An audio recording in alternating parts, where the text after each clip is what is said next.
Rigging हो गया बांधना और लिफ्टिंग हो गया उठाना। वैसे जहाँ तक होगा मैं हिंदी में समझाऊंगा, जो सरल भाषा में सब समझ जाएगा। रिगिंग जो है लिफ्टिंग ऑपरेशन का ऐसा पार्ट है, हिस्सा है, जिसके द्वारा किसी भी मटेरियल को बांधा जाता है, उसे रिगिंग कहते हैं। और लिफ्टिंग हो गया, लिफ्टिंग जो है वह मैकेनिकल ऑपरेशन का, मैकेनिकली ही उठाता है उसको ना, इसलिए बोला जाता है मैकेनिकल ऑपरेशन का ऐसा हिस्सा है जिसके द्वारा किसी भी मटेरियल को उठाया जाता है इक्विपमेंट द्वारा। वो हो गया रिगिंग, वो लिफ्टिंग हो गया।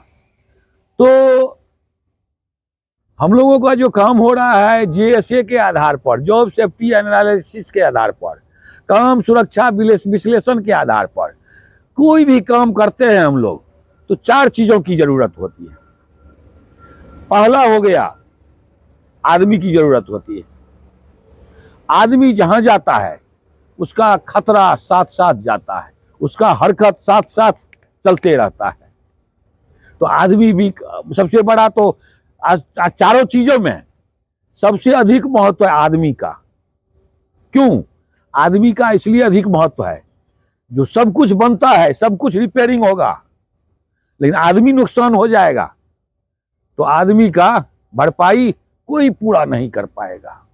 दुनिया में जितना भी प्लांट है सब कुछ बनाता है, क्या नहीं बनाता है दुनिया में, लेकिन आदमी बनाता है कोई कहीं, आदमी कहीं नहीं बनता है। जो एक बार बन जाता है वही जीवन भर टिकाऊ रहता है। और तो इसके लिए क्या है, तो सबसे पहले आदमी का खतरा है। आदमी जो भी आदमी काम करेगा उसमें रिगिंग लिफ्टिंग में वो ट्रेंड पर्सन होना चाहिए, रिगर होना चाहिए, जिसको पता चले। ट्रेंड रहेगा तब न पता चलेगा क्या सामान गड़बड़ है नहीं गड़बड़ है।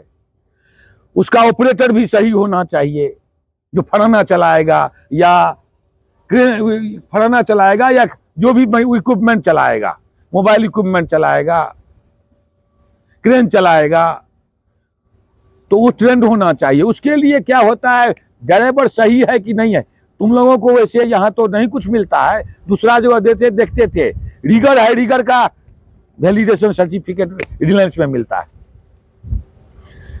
वैसे ही ये जो है ड्राइवर है, ऑपरेटर जो होता है, ऑपरेटर क्या होता है, SDP होता है, उसको होता है सेफ ड्राइविंग पास, उसका सर्टिफिकेट मिलता है। जो उसका उम्र होना चाहिए 25 साल से ऊपर होना चाहिए, ट्रेंड पर्सन होना चाहिए, 4-5 साल काम किया हुआ रहना चाहिए, तो ड्राइविंग सर्टिफिकेट रहता है, ये आदमी ट्रेंड इसको चलाने आता है, ये होता है उसका। इसके बाद उसका फिटनेस सर्टिफिकेट होता है, उसका शरीर फिजिकली कंप्लीट है, उसके बाद मेडिकली किसी तरह का बीमारी नहीं है, ये सब देखा जाता है। आंख सही है कि नहीं, तो आंखें से वो सब कुछ तो करता है, तो वो सब फिटनेस सर्टिफिकेट आता है। इसके अलावा आता है, ये हो गया आदमी का गड़बड़ी। आदमी का गड़बड़ी क्या क्या है, आदमी का गड़बड़ी है किसी मटेरियल को उठाएगा, धकेलेगा, खींचेगा, उसमें slip trip fall of person होता है। आदमी फिसल कर गिरता है, मटेरियल पकड़ेगा तो इसके लिए क्या होगा, हाथ में खरोंच लगेगा, कट फट जाएगा, मटेरियल उठाएगा उसके अंदर में जाएगा तो क्या होगा, मटेरियल गिर सकता है, आदमी को नुकसान हो सकता है। नुकसान से बचाने के लिए सबसे पहले तो PPE आइटम, निजी सुरक्षा उपकरण, उसका जो भी है, हैंड ग्लोव सब है, वो सब सेफ्टी शू वो सब पहनेगा। मटेरियल आदमी को नुकसान जो होगा, मटेरियल के अंदर में बिल्कुल, हैंगिंग लोड के अंदर में बिल्कुल नहीं जाना है। आदमी को पता होना चाहिए जो भी मटेरियल उठाएंगे वो कितना टन का मटेरियल है, कितना उसका कैपेसिटी है। तो मैं एक बार और बताया था, जो उसका फॉर्मूला होता है 8x D², जो भी है यहाँ पर फीटर सब है, उस सबको भी पता रहना चाहिए। जैसे 8x D² है, अगर 20 mm का सीलिंग है तो 8 गुने 20 होता है, तो 3200 kg होता है। वैसे 1 इंच का सीलिंग है, 25 गुने 8 होता है, तो 5000 kg होता है। तो 5 टन उठाएगा 25 mm, 1 mm का 1 इंच के सीलिंग में 5 टन उठाएगा और 20 mm के सीलिंग में 3200 kg, वो हो गया उसका सेफ वर्किंग लोड। उसके मुताबिक ही उठाएगा, उसमें टूटे फूटेगा, कटे फटेगा कुछ नहीं फटेगा। अब हो गया आदमी का खतरा दूर हो गया। इसके बाद हो गया इक्विपमेंट क्या चलेगा। इक्विपमेंट को पलटने का खतरा होता है। पलटने से बचाने के लिए क्या है, लेवल सही होना चाहिए। फलाना हाइड्रा क्रेन जो भी है वो लेवल सही रहना चाहिए, उसका आउटरिगर लगा हुआ रहना चाहिए, और 10% आदमी उसका मशीन का कंडीशन कंप्लीट फिजिकल मैकेनिकली सब कंप्लीट होना चाहिए। उसका प्रमाण यही है कि उसमें टीपीआई सर्टिफिकेट मिलता है, थर्ड पार्टी सर्टिफिकेट मिलता है, जो ये सामान ओके है। वो हो गया इक्विपमेंट का खतरा। उसके बाद हो गया मटेरियल का खतरा।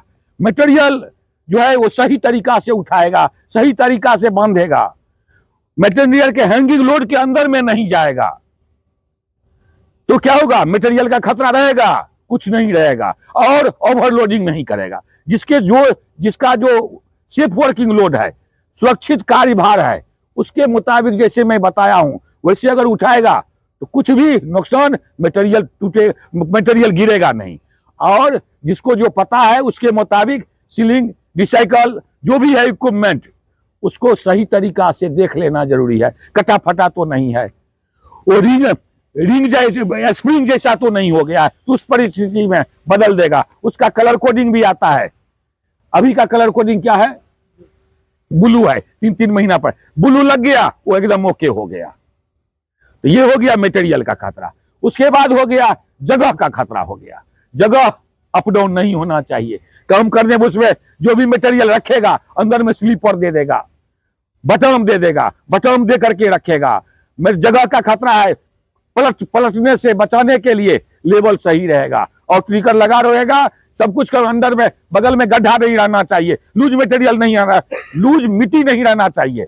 ये सब देख करके अगर काम करेगा तो क्या होगा, गड़बड़ी होगा नहीं होगा। जो भी आदमी गड़बड़ी अपने करता है, गड़बड़ी होता नहीं है। और दोस्त क्या दो देता है, भगवान ने मुझे ऐसा कर दिए। भगवान कुछ नहीं करते हैं। भगवान भी कहते हैं जो कर्म करो और फल की चिंता नहीं करो। तो कर्म हम लोगों का यही है, जो काम में सही तरीका से काम करेंगे। और कल भी मैं एक देखा था, उधर कोना में एक मोबाइल चला रहा था, ये हीरो था, तो चला रहा था, तो जो पकड़ा जाएगा, सब दिन बता दिया हूं, मोबाइल किसी को इमरजेंसी आएगा, इमरजेंसी में यहां बात करेगा, नहीं तो घर पर बोल देगा, कहीं जाकर के देखेगा और बात करेगा, फंस जाएगा, 3 दिन बैठेगा। तब 3 दिन बैठना अच्छा बात है या मोबाइल नहीं देखना अच्छा बात है। दोनों में वो आप लोगों के ऊपर निर्भर है कैसे चलना है। भगवान नहीं छीन करके मोबाइल ले जाएंगे, अपने छीनवाएगा, अपने एब्सेंट होगा, तो ऐसा नहीं करना है। ठीक है, थैंक यू। जय सुरक्षा, जय सुरक्षा, जय सुरक्षा। विश्वकर्मा भगवान की सेफ्टी।